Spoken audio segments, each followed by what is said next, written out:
मनुष्य एक ऊर्जा है, एक एनर्जी है। इस जगत में ऊर्जा एनर्जी के अतिरिक्त और कुछ भी नहीं है। समस्त जीवन एक ऊर्जा है। वे दिन लद गए जब कुछ लोग कहते थे कि पदार्थ है। वे दिन समाप्त हो गए। नीत्शे ने इस सदी के प्रारंभ होते समय में कहा था कि ईश्वर मर गया है, लेकिन ये सदी अभी पूरी नहीं हो पाई। ईश्वर तो नहीं मरा, पदार्थ मर गया है। Matter is dead.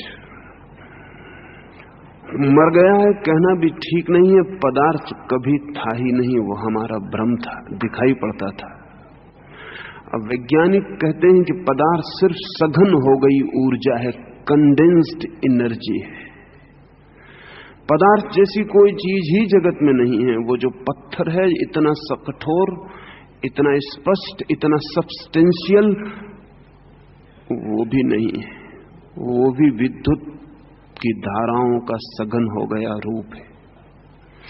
आज सारा जगत विज्ञान की दृष्टि में ऊर्जा का समूह है, एनर्जी है। धर्म की दृष्टि में सदा से यही था। धर्म उस शक्ति को परमात्मा का नाम देता था, विज्ञान उस शक्ति को अभी एनर्जी, शक्ति मात्र ही कह रहा है। थोड़ा विज्ञान और आगे बढ़ेगा तो उसे एक भूल और टूट जाएगी। आज से 50 साल पहले विज्ञान कहता था पदार्थ ही सत्य है। आज विज्ञान कहता है शक्ति ही सत्य है। कल विज्ञान को कहना पड़ेगा कि चेतना ही सत्य है, कॉन्शसनेस ही सत्य है। जैसे विज्ञान को पता चला कि ऊर्जा का सघन रूप पदार्थ है, वैसे ही विज्ञान को आज नहीं कल पता चलेगा कि चेतना का सघन रूप एनर्जी है। ये जो ऊर्जा है जीवन की, प्रत्येक व्यक्ति भी इसी ऊर्जा का स्फुलिंग है, इसी ऊर्जा का एक छोटा सा रूप है। आप भी, मैं भी, सब। ये ऊर्जा, ये शक्ति अगर बाहर की तरफ बहे तो काम बन जाती है, वासना बन जाती है। और अगर भीतर की तरफ बहे तो अकाम बन जाती है, आत्मा बन जाती है। जो भेद है वो सिर्फ दिशा का है। काम जब लौट पड़ता है वापस अपनी तरफ, रिटर्निंग होम, वापस घर की तरफ जब कामना लौट पड़ती है तो अकाम बनता है, आत्मा बनती है। और जब काम ऊर्जा बाहर की तरफ बहती रहती है जीवन से, तो धीरे धीरे आदमी क्षीण, निर्बल, निस्तेज होता चला जाता है। और वो उसकी कामना से दुनिया में बहुत सी चीजें पा लेता है, लेकिन अपने को भर पाने से वंचित रह जाता है। जिसे हमें पाना है, शक्ति उसी की तरफ जानी चाहिए। अगर हमें बाहर की वस्तुएं पानी है तो शक्ति को बाहर जाना पड़ेगा, और अगर हमें भीतर की आत्मा पानी है तो शक्ति को भीतर जाना पड़ेगा। ध्यान रहे, काम से मेरा मतलब है बाहर बहती हुई ऊर्जा, अकाम से मतलब है भीतर बहती हुई ऊर्जा। शक्ति के दो ढंग हैं, बाहर की तरफ बहे या भीतर की तरफ बहे। जब बाहर की तरफ बहती है तो व्यक्ति और सब पा सकता है, सिर्फ स्वयं को खो देता है। और सब पा लेने का भी कोई सार नहीं अगर स्वयं खो जाए। सारा जगत भी हम पा लें तो भी कोई सार नहीं अगर उस पाने में मैं ही खो जाऊं। अगर ऊर्जा भीतर की तरफ बहती है तो अकाम बन जाती है। काम का अर्थ ही है कामना, डिजायर, इच्छा। जब भी हम कोई कामना करते हैं तो हमें बाहर की तरफ बहना पड़ता है, क्योंकि इच्छा कहीं बाहर तृप्ति की आशा बन जाती है। कुछ पाने को है बाहर तो हमें बाहर की तरफ बहना पड़ता है। हम सब बाहर बहते हुए लोग हैं, हम सब कामनाएं हैं। We are desires. 24 घंटे हम बाहर की तरफ बह रहे हैं। किसी को धन पाना है, किसी को यश पाना है, किसी को प्रेम पाना है, और बड़ा आश्चर्य तो यह है कि अगर किसी को परमात्मा भी पाना है तो भी वो बाहर की तरफ ही बहे चला जाता है। वो सोचता है कहीं आकाश में परमात्मा बैठा है। किसी को मोक्ष पाना है तो वो भी सोचता है कहीं ऊपर मोक्ष है, वो पाना है। धर्म का बाहर से कोई भी संबंध नहीं, इसलिए जिनके ईश्वर बाहर हो वो ठीक से समझ लें कि उनका धर्म से कोई नाता नहीं है। जिनका मोक्ष बाहर हो वो ठीक से समझ लें कि वो धार्मिक नहीं है। जिनके पाने की कोई भी चीज बाहर हो वो समझ लें कि वो कामी है। सिर्फ एक ही स्थिति में काम से मुक्ति होती है और वो ये कि हम भीतर बहना शुरू हो जाए। बाहर कोई भी ऑब्जेक्ट, बाहर कोई भी पाने की चीज हमारी ऊर्जा को बाहर की तरफ ले जाती है और हम धीरे धीरे खाली होते हैं, समाप्त हो जाते हैं। फिर दूसरा जन्म, फिर एक ऊर्जा लेकर पैदा होते हैं, फिर बाहर की तरफ बहते हैं, फिर समाप्त हो जाते हैं। फिर तीसरा जन्म, फिर ऊर्जा लेकर पैदा होते हैं, फिर बाहर की तरफ बहते हैं और समाप्त हो जाते हैं। जन्म के साथ हम शक्ति लेकर आते हैं, मृत्यु के साथ हम शक्ति खोकर वापस लौट जाते हैं। जो व्यक्ति मृत्यु के साथ शक्ति लेकर वापस लौटता है उसे फिर आने की जरूरत नहीं रह जाती।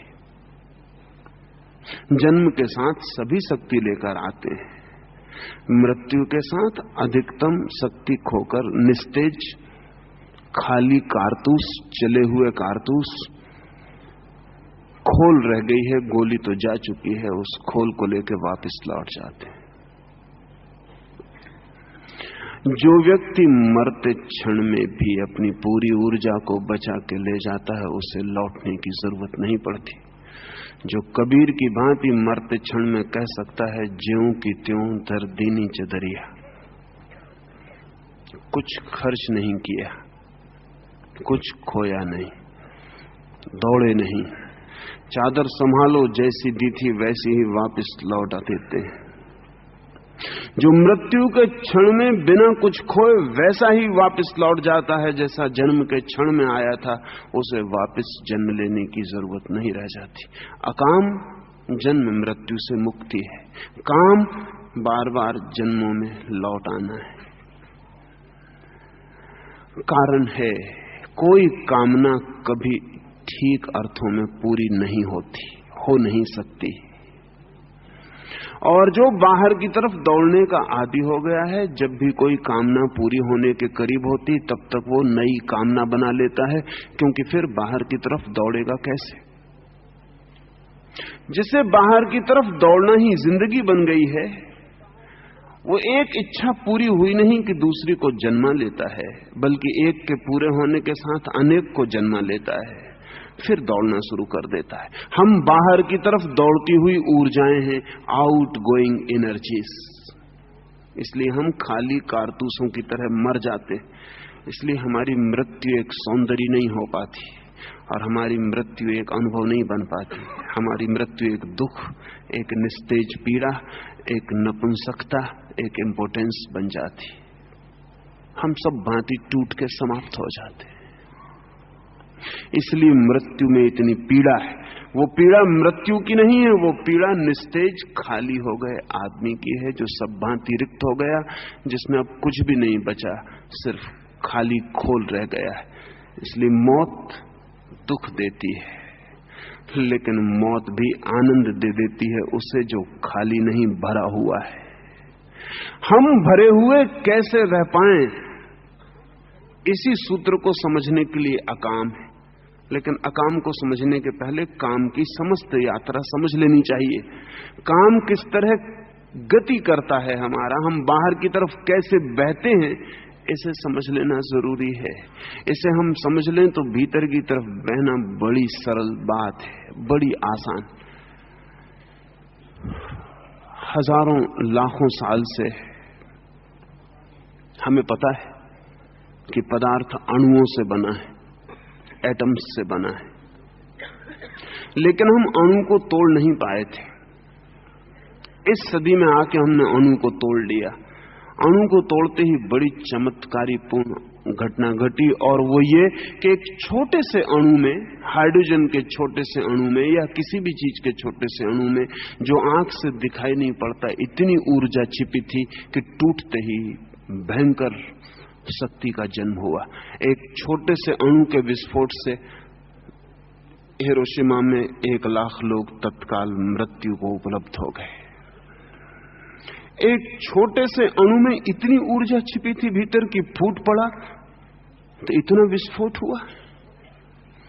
विज्ञान ने अणु को तोड़कर एक बहुत कीमती बात बता दी है, वो ये कि प्रत्येक चीज के भीतर अनंत ऊर्जा छिपी है।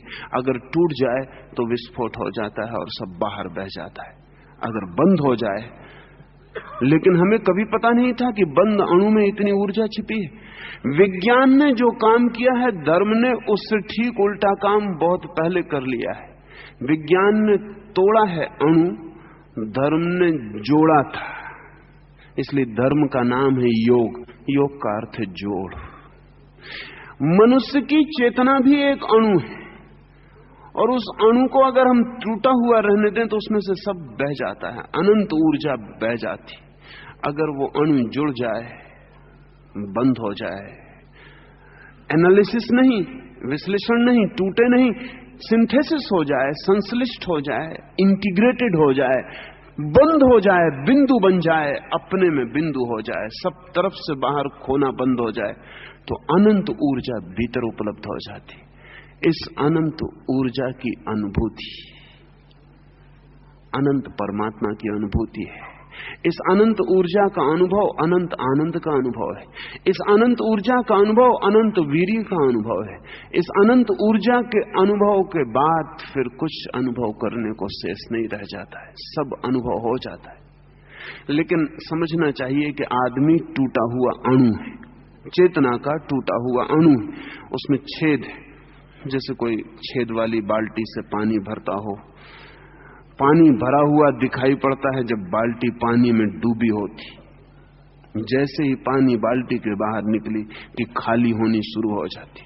छेद हैं चारों तरफ, ऊपर तक आते आते सिर्फ पानी के गिरने का शोरगुल भर होता है, पानी आता नहीं, खाली बाल्टी वापस लौट आती।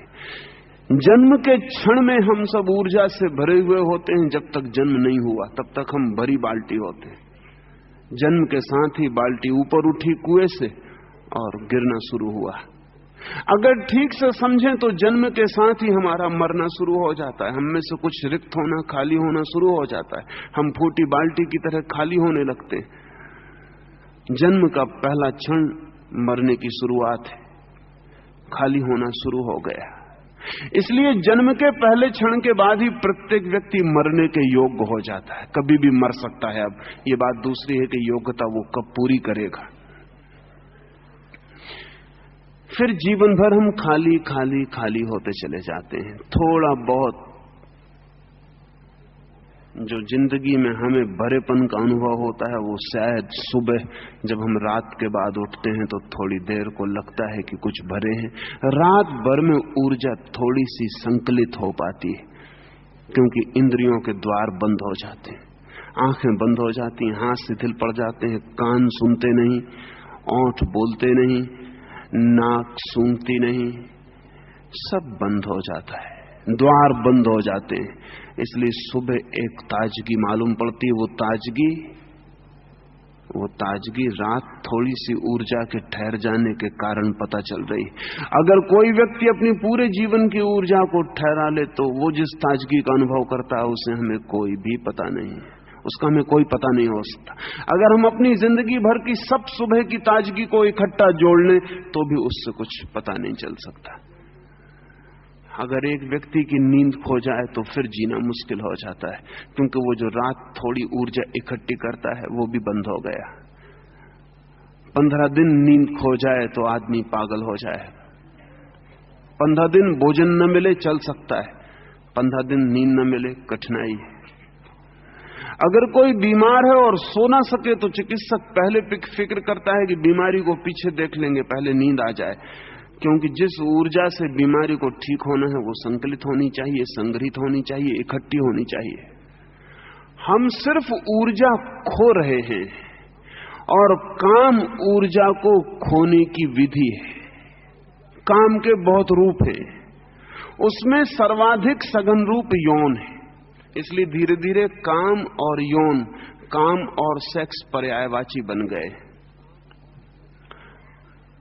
भोजन से ऊर्जा मिलती है, नींद से ऊर्जा बचती है, व्यायाम से ऊर्जा जगती है, फिर इस ऊर्जा को हम खर्च करते हैं। इस ऊर्जा का बहुत सा खर्च तो सिर्फ जीवन व्यवस्था में व्यय हो जाता है। इस ऊर्जा का बहुत सा खर्च तो ऊर्जा को कल भी हम पैदा कर सके इसमें खर्च हो जाता है। इस ऊर्जा का बहुत सा खर्च तो ऊर्जा भीतर जाके पैदा हो सके। जब आप भोजन लेते हैं भीतर तो बहुत बड़ा चमत्कार घटित होता है। आप साधारण मृत पदार्थ को भीतर ले जाते हैं और आपकी जीवन ऊर्जा उसे जीवंत बनाती है, नॉन ऑर्गेनिक को ऑर्गेनिक बनाती है, उसमें बहुत ऊर्जा व्यय होती है। भोजन ऊर्जा देता है, लेकिन भोजन को करने और भोजन को खून बनाने में ऊर्जा व्यय होती है। चलते हैं तो ऊर्जा व्यय होती है, बैठते हैं तो ऊर्जा व्यय होती है, सोते हैं तो सोने में भी ऊर्जा व्यय होती है, संग्रहित भी होती है। इस सारी प्रक्रिया, जीवन की सारी प्रक्रिया के बाद जो थोड़ी बहुत ऊर्जा आपके पास बचती है, उसका आपने सिवाय काम को यौन में परिवर्तित करने के और कोई उपयोग नहीं किया है। उस ऊर्जा का आप सिर्फ सेक्स में उपयोग करते हैं। इसलिए ये समझ लेने जैसा है कि सब कुछ करके जो बचता है हमारे पास, उसका हम क्या उपयोग कर रहे हैं। उसका उपयोग अगर सिर्फ सेक्स में हो रहा है तो ध्यान रहे, ये सेक्स सिर्फ रिलीफ है, ये यौन सिर्फ ऊर्जा के भार से मुक्ति है। अब बड़े मजे की बात है, ऊर्जा इकट्ठी करने में 24 घंटे खर्च करते हैं, उसे बचाने के लिए 8 घंटे सोते हैं, खाना कमाने के लिए जिंदगी भर मेहनत करते हैं, और फिर जब ऊर्जा आपके पास आती है तो आप उस ऊर्जा के भार से भारी हो जाते हैं और उसे फेंकने के लिए कोशिश करते हैं। ये वैसा ही है जैसे कोई व्यक्ति दिन भर धन कमाए और सांझ जाके नदी में फेंक आए। क्योंकि दिन भर धन कमाने के लिए पागल रहे, सांझ पाए कि धन थैली को बोझिल कर दिया है और अब बोझ बुरा मालूम पड़ता है, तो बोझ से खाली हो ले और नदी में फेंका है।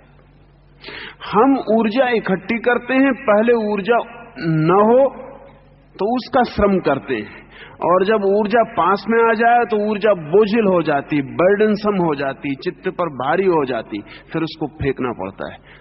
सेक्स ऊर्जा को फेंकने के लिए हम उपयोग में लाते हैं, वो सिर्फ रिलीफ है, उससे फिर हम फिर खाली हो जाते हैं। अब बड़ी एब्सर्ड जिंदगी है आदमी की, कल सुबह उठ के फिर वो ऊर्जा इकट्ठा करने में लगेगा, कल सांझ तक वो फिर ऊर्जा इकट्ठी करेगा, और जब उसके पास ऊर्जा इकट्ठी हो जाएगा तो उसको फिर फेंक के रिलीफ पाएगा। अजीब पागलपन है, इकट्ठा करना फेंकना, इकट्ठा करना फेंकना। अर्थ क्या होगा इस जिंदगी का, प्रयोजन क्या होगा इस जिंदगी में, पाएंगे क्या इस जिंदगी में? लेकिन ये हमें दिखाई नहीं पड़ता। अगर खाना ना मिले तो हम परेशान हैं, खाना मिल जाए तो हम परेशान हैं। अगर शक्ति पास में ना हो तो हम दुर्बल हैं, शक्ति पास में हो जाए तो हम दुर्बल होने को फिर आतुर हैं। आदमी एक एब्सर्डिटी है। जैसा आदमी है वो बिल्कुल ही तर्कहीनता है। जैसा आदमी है उससे जैसे बुद्धि का कोई संबंध नहीं। जैसे कि कोई झरना सिर्फ इसीलिए सरोवर बन रहा हो कि जब बन जाए तो दीवारें टूट के और बह जाए, और जब दीवारें टूट जाएं तो फिर दीवारें बनाई जाएं, फिर झरना भरा जाए, फिर तोड़ा जाए। जिंदगी भर हम इकट्ठा करते और खोते।